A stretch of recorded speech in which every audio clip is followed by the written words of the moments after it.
అశ్విన్ గారిని మాట్లాడవలసిందిగా రిక్వెస్ట్ చేస్తున్నాము. క్లుప్తంగానే మాట్లాడతాను. Thank you. హాయ్ అండి, అందరికీ నమస్కారం.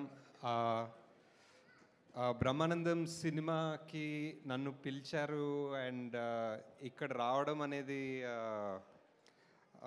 ఒక ప్యూర్ ప్రివిలేజ్. ఎందుకంటే నేను ఆల్మోస్ట్ ఒక లెజెండరీ స్టేజ్ మీద ఉన్నాను. ఒక పద్మవిభూషణ్ మెగాస్టార్ చిరంజీవి గారు, పద్మశ్రీ బ్రహ్మానందం గారు ఇద్దరు కలిసి ఒక ఈవెంట్లో నా పక్కన కూర్చున్నారంటే it's always such great feeling పక్కన కూర్చుని. అండ్ ఐ థింక్ బ్రహ్మానందం గారితో ఒక 2 సినిమాల్లో చిన్నగా పనిచేసే అవకాశం దొరికింది నాకు, ఈ జాతిరత్నాలు అండ్ కల్కిలో. ఇంకా హోప్ఫుల్లీ ఫ్యూచర్లో పనిచేస్తాను. అండ్ సో ఫార్ చిరంజీవి గారితో అవకాశం రాలేదు. I just hope that will happen in the future. And నా ఫేవరెట్ మూవీస్ ఆఫ్ చిరంజీవి గారు ఆర్ చంటబ్బాయ్ అండ్ ఆపద్ బాంధవుడు. అది సార్కి చెప్తుంటా ఇప్పుడు. నాకు always huge fan of those 2 movies and in his huge filmography. Big congratulations అందరూ టీమ్, అందరూ కాస్ట్కి. అండ్ ఐ థింక్ నేను అసిస్టెంట్ డైరెక్టర్గా ఉన్నప్పటి నుంచి రాజాని గౌతమ్ చూస్తున్నా. And I see this something very interesting in him. But somehow చాలా సంవత్సరాలు అయినా I don't think he got the massive break or the massive hit he deserves. And I think ఎందుకో ఈ సినిమా ట్రైలర్ ఈరోజు పొద్దున్న చూశాను and it felt so good. Just ఇక్కడ నేను వచ్చి మాట్లాడుతున్నాను కాదు, కానీ ఒక ప్రాపర్ స్ట్రక్చర్ ఉంది, ప్రాపర్ ఎంటర్టైనర్, వెళ్ళి సినిమా చూడాలనిపించింది. And that's why I'm all the more happy to be here. Congratulations in advance to the whole team, director, producer గారు, everybody. Thanks guys. Thank you so much. And partners are Excel media. ఈ cinema కథ ఒక తాతకి మనవడికి సంబంధించినటువంటి beautiful కథ, బోలెడంత ఎంటర్టైన్మెంట్తో ఇమోషన్ని కూడా జోడించి. మరి అలాంటప్పుడు ఇక్కడికి విచ్చేసినటువంటి మన బ్రహ్మానందం గారి ఒకసారి పిక్చర్స్ చూద్దామా? అంటే ముందుగా రాజా గౌతమ్తో మొదలు పెడదాం. రాజా గౌతమ్ కూర్చోండి. గౌతమ్, ఫస్ట్ మీ తాతగారి ఫొటోస్ చూద్దామా? అంటే సినిమాలో తాతగారు కాదు, ఒరిజినల్ తాతగారు. Let's have the picture please. Yes, ఏమైనా చెప్పాలనుకుంటున్నారా మీ తాతగారు అండ్ మీ నాన్నమ్మ గారి గురించి? అంటే నేను పుట్టినప్పటి నుంచి నాకు వాళ్ళతో పరిచయం లేదు. నేను పుట్టినప్పుడు ఆయన లేరు. ఓకే. బట్ నాన్న చెప్పడం చాలా విన్నానండి. వాళ్ళ గురించి ఎంతెంతో చెప్పేవారు. ఆ ఎక్స్పీరియన్స్ ఉంది అంతే. ఓకే, అయితే నాన్నగారిని అడుగుతాను నేను ఒకసారి. బ్రహ్మానందం గారు, ఒకసారి మీ అమ్మగారు నాన్నగారి గురించి జస్ట్ అంటే. అమ్మా నాన్నల గురించి చెప్పడం అంటే దేవుడి గురించి చెప్పినట్టే ఒకటి. పైగా మా అమ్మా నాన్నలు మామూలు అమ్మా నాన్నలు కాదు. ఒకవైపు పేదరికం, ఒకవైపు పెద్దరికం పంచుపుట్టినటువంటి అమ్మా నాన్నలు. వాళ్ళు నా తల్లిదండ్రులని చెప్పుకోవడానికి, నా జీవితాన్ని ఒక మార్గం వైపు నడిపించడానికి మా నాన్న చెప్పిన మాట ఒకటి గుర్తుంది, ఇప్పటికీ చెప్పాలనిపిస్తుంది. ఎక్కడైనా చెప్తుంటాను కూడా. నాన్న, నీకంటే నేను ఎక్కువ చదువుకోలేదురా, కానీ నాకు తెలిసిన విషయం ఒకటి చెప్తాను. ఏంటంటే, ఒక మనిషి 18 రోజులు ఆహారం లేకపోతే చచ్చిపోతాడు నాన్న. కానీ 17 రోజుల వరకు don't stretch your hand to anybody. On 18th day నువ్వు ఎవరినైనా అడిగి తెచ్చుకోవచ్చు. అప్పటి వరకు అడగొద్దు, లేకపోతే ఈ 17 రోజులు చచ్చిపోతున్నట్టే ఉంటుంది నాన్న అని చెప్పాడు.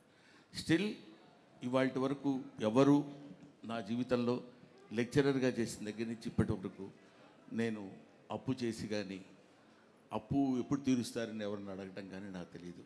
అది మా నాన్న అమ్మ నాకు నేర్పినటువంటి ఒక అద్భుతమైన పాఠాలు. ఎన్నో పాఠాల్లో ఇదొక పాఠం. Thank you so much Brahmanandam గారు. రాజా గౌతమ్ గారి తాతగారిని అలాగే నానమ్మని చూసాము.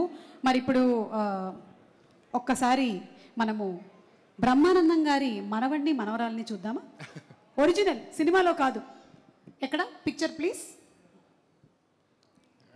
అంటే గౌతమ్ వాళ్ళ పిల్లల తాతగారు. సార్, ఈ లైఫ్ ఎలా ఉంది సార్? మొన్ననే డిస్కస్ చేసాం మనం ఈ విషయం. వాళ్ళు చాలా మొహమాటం లేకుండా కొన్ని విషయాలు చెప్తారంట. చాలా ఏం చెప్తారు సార్? నువ్వు గుర్తుపెట్టుకున్నావా? బాగా గుర్తుపెట్టుకున్నాను సార్. ఇట్లాంటి బాగా గుర్తుంటాయి సుమా. అబ్బా సార్ ఒక్కసారి ఈ రోజు చిరంజీవి గారి ముందు చిరంజీవి గారికి చెప్పకుండాలాగా ఆయనకి చెప్పుకోవడానికే సగం ఉంటాయి. దాన్ని ఏమంటారు, ఏంటో ఆయన గురించి ఏదైనా మాట్లాడటానికి 40 ఏళ్ల క్రితం భయం పడిపోయింది. అవునా? 40 ఏళ్ల క్రితం ఏం భయం పెట్టారు? భయపెట్టడం అంటే ఏంట్రా అని కాదు. ఇప్పుడు నిన్ను చూడగానే రాజీవ్ భయపడుతుంటాడు చూడు, అలాగా. అంటే నీకు ఈజీగా అర్థమైపోయింది చూసినప్పుడు. అలాగా ఆయన is such a legendary personality. First time ఆయన అక్కడ చూసినప్పుడు వాళ్ళ ఇంటి ముందు బజుల్లా రోడ్లో ఒక 50 మంది 60 మంది పొద్దునే ఉంటారు జనం. వాళ్ళల్లో ఒకడిని నేను అని అరిచిన రోజు ఉంది నాకు తెలుసు. అప్పటి నుంచి అతను ఇలా రండి పిలవండి అని చెప్పినప్పుడు వెళ్ళి పలకరించిన ఆ రోజులు అవి గుర్తుండి ఆయన కాలు దిగి గౌక్కని వెళ్ళిపోతుంటే సార్ అంటే అలవాటు అయిపోయింది. ఇప్పటికి 40 ఏళ్ళు అయింది ఆయనతో పరిచయం. అయినా అంటే పెద్ద మాటలు అనవసరమైన మాటలు మాట్లాడకూడదు కానండి, స్టిల్ భయమే సుమా. అదిగో ఇలా మెచ్చుకుంటున్నా కూడా ఇలా చేయి పెడదామంటే భయం. ఏం మాట్లాడితే మళ్ళీ మిమ్మల్ని ఆ సినిమాలో లాగా ఫ్రిడ్జ్లో దాచిపెడతారు. అది ఆయనకి నాతో పరిచయం చూసారా? ఆయనకి నాతో పరిచయం అంటే ఎంత దుర్మార్గమైన మాట అట్లా అనొచ్చా? ఆయనతో నాకు పరిచయం అయిన రోజు ఏంటంటే, నిజం నాగేశ్వరి గారు, ఆయనేమో అక్కడ అట్లాంటి ఇట్లాంటి హీరోని కాను నేను చంటి అబ్బాయిలో చేస్తున్నాడు. అది నువ్వే చేయొచ్చు కదా, సరే నేనేదో చేద్దాను కదా అనుకున్నా. చేస్తుంటే నేను అక్కడ నిలబడి ఒక చిన్న మట్టి కుప్ప మీద నిలబడి చేస్తున్నాడు ఆయన. నేను ఇలా చూస్తున్నాను, అని అరుస్తున్నా. ఎవడాడు ఎవడు అదే అరుపులు పక్క నుంచి పోయి అనగానే ఆయన అనటం ఓవర్ ల్యాప్లో ఒకటి చొక్కా పట్టుకుని నన్ను ఆనందంగా పక్కకి తీసుకెళ్ళాడు. అక్కడి నుంచి అప్పుడు పాపం చాలా ఇంట్రెస్ట్. అంటే అప్పటికి నా గెటప్ అదంతా చాలా వేరుగా ఉందిలేండి. అప్పుడే సత్యాగ్రహం అనే సినిమాలో చేస్తే అప్పుడు హెయిర్ ఉండేది, అప్పుడు లేదు. గుండుతోటి ఒక ఎర్ర చొక్కా ఒకటి వేసుకుని అక్కడ నిలబడితే వాళ్ళకి 1 2 3 4 స్టెప్స్ ఇవన్నీ ఉంటాయి కదా. ఆ తర్వాత చిరంజీవి గారిలో ఉన్న, అంటే మీరు ఏదో ప్రశ్న అడిగితే నేను ఏదో సమాధానం చెప్తాను. ఆ ఫోటో ఒకసారి మళ్ళీ ప్రెజెంట్ చేయండి అమ్మా. చెప్తా. నేను పక్కన 40 ఏళ్ళకి వెనక్కి వెళ్ళారు. మళ్ళీ 40 ఏళ్ళు నీకేం చెప్తాను, నువ్వేం కంగారు పడక్కర్లేదు. నాకు 40 ఏళ్ళు కూడా లేవు. ఫీల్ అవ్వక, నువ్వు అలా ఫీల్ అవ్వద్దు, దానికే ఉంది. ఇండస్ట్రీకి వచ్చాను అడుగుతున్నారు చిరంజీవి గారు. ఏమిటో 35 ఏళ్ళు వచ్చి ఉంటుందమ్మా ఇండస్ట్రీకి వచ్చి. సార్ మళ్ళీ వేరే టాపిక్. మన ఏజ్ ఎందుకు? నన్ను అసలు కదిలించొద్దు. అక్కడ స్టార్ట్ అయ్యి మళ్ళీ వెంటనే పాపం ఆ కుర్రాడిని నేను ఇలా అన్నానని దగ్గరికి పిలిచి, కాదు పోయి కొంచెం ఇట్లా చేస్తున్నప్పుడు డిస్టర్బ్డ్గా ఉంటుందమ్మా అందువల్ల అన్నానని చెప్పి ఆయన తర్వాత చిరంజీవి గారు నిజాలు చెప్తారు. అక్కడ ఉండేటువంటి ఆ కుర్రాడు ఈ రోజు ఇలా చిరంజీవి గారి పక్కన కూర్చొని 40 సంవత్సరాల సుదీర్ఘమైన ప్రయాణం ఆయనతో. ఆ భయం ఎలా ఉంటుందని చెప్పడానికి మా నాన్న గురించి మీరు ఇప్పుడు అడిగారు, మా పిల్లల గురించి అది అలా ఉంటుంది అని చెప్పడానికి. వాడున్నాడు ఎవడు, మనవడి పేరు సార్? మనవడి పేరు పార్థ మిమ్మల్ని ఎలా భయపెడతాడు? మనవరాలు మీరా. ఓకే. పార్థ భయపెట్టడం ఉండదు, తాతగా అనుకుంటూ వస్తాడు, ఏదో మాట్లాడతాడు, ఏదో చెప్తాడు, అయిపోద్ది. ఒకసారి వాడు ఫోటోలు బాగా తీస్తాడు. వాడు వచ్చి రే నా ఫోటో తీ అని అంటే అలాగని కెమెరా పట్టుకున్నాడు. ఇలా అన్నాను, అలా నవ్వద్దు మామూలుగా ఉండన్నాడు. నన్ను అలా అన్నాడు, ఎవడు లేడు అసలు.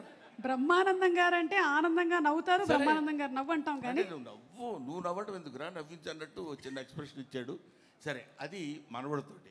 మనవరాలు నిన్న ఈ వచ్చింది, దాన్ని ఏమంటారు, ట్రైలర్లో నేను కొడతాను కదా. అవును.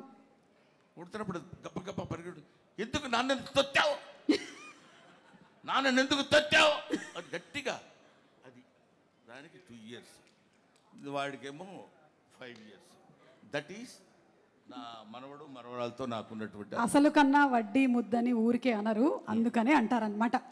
Okay, so thank you. And అలాగే ఈరోజు ఈ కార్యక్రమానికి మనకి ముఖ్య అతిథిగా విచ్చేసినటువంటి చిరంజీవి గారి జీవితంలోకి ఒకసారి తొంగి చూస్తే, చిరంజీవి గారి తాతగారి ఫోటో ఒకసారి, let's have the photo please. Chiranjeevi గారి తాతగారి పిక్చర్ ఇప్పటి వరకు నాకు తెలిసి మేమైతే చూడలేదండి, ఫస్ట్ టైం చూస్తున్నాం. అంజనీదేవి గారి father, the great personality Chiranjeevi గారు. ఒక్క వాక్యం వారి పేరు లేదంటే వారి గురించి చెప్పాలని రిక్వెస్ట్ చేస్తున్నాము, మీ చిన్ననాటి అనుభవాలు ఏదైనా. మా అమ్మగారి తండ్రి గారు రాధాకృష్ణ నాయుడు. ఆయన నెల్లూరు వాసి, కానీ మొగల్తూరులో సెటిల్ అయ్యి అక్కడ స్టేట్ ఎక్సైజ్ ఇన్స్పెక్టర్గా రిటైర్ అయ్యారు ఆయన. అండ్ ఆయన నీకు ఎవరు పోలికలైనా ఎవరి బుద్ధి అని రావచ్చు, కానీ ఆయన బుద్ధులు మాత్రం రాకూడదురా అనేవాళ్ళు. ఎందుకంటే ఆయన రసికుడు.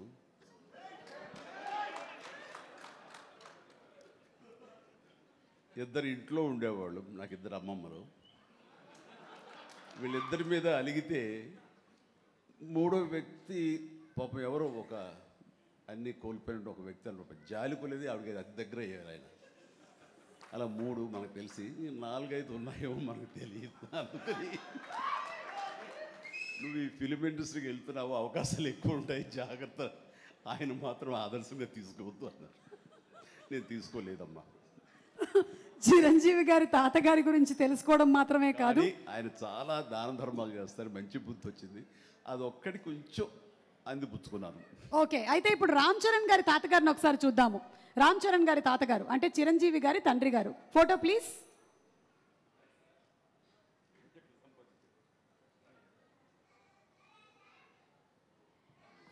అమ్మా ఎస్, చిరంజీవి గారు ఈ ఫోటో వెనకాల ఏదో ఒక చిన్న స్టోరీ ఉందంట. ఈ ఫోటో తీసింది నేను, బ్లాక్ అండ్ వైట్. వావ్. ఆక్ఫా కెమెరాతో నేను తీశాను. ఇది మా నాన్నగారు చాలా స్ఫురద్రూపి అండి. యంగ్ ఫొటోస్ చూస్తే ఆయన గ్లామర్ నాకు కానీ, పవన్ కళ్యాణ్కి కానీ, నాగబాబుకి కానీ ఎవ్వరికి రాలేదు. అంత గ్లామరస్ ఫేసు, అంటే ఇటాలియన్ కట్స్ అంటారే అలా ఉంటుంది ఆయన ఫేస్ కట్. మేము ఆయన ఆరాధిస్తుంటాం, ఆయన మా hero. Super, great. Thank you. And finally ఒక పిక్చరు క్లింకారా వాళ్ళ తాతగారి ఫోటో చూద్దాము. Photo please. అమ్మ తొందరగా ఏంట్రా బాబు. అది మేము ఇంకా ఫేస్ స్పష్టంగా చూడలేదు, కానీ విత్ ఆల్ ది మనవరాళ్ళు ఇంట్లో ఉన్నప్పుడల్లా నాకు మా గ్రాండ్ డాటర్స్ ఉన్నట్టు ఉండదు, ఒక లేడీస్ హాస్టల్ వార్డెన్లాగా ఉంటుంది నాకు. లేడీస్ హాస్టల్ వార్డెన్ లాగా, చుట్టూ ఆడపిల్లలే, ఒక్క మగాడు. అరే చరణ్ ఈసారికైనా సరే ఇంకొక అబ్బాయిని కనరా, మన లెగసీ కంటిన్యూ అవ్వాలరా అని కోరిక. తనకి అసలు ఈ ముద్దు ఈ అమ్మాయి అంటేనే మళ్ళీ ఇంకో అమ్మాయిని కంటాడేమో నా భయం. Lovely kids. Thank you so much Chiranjeevi garu, thank you so much Brahmanandam గారు.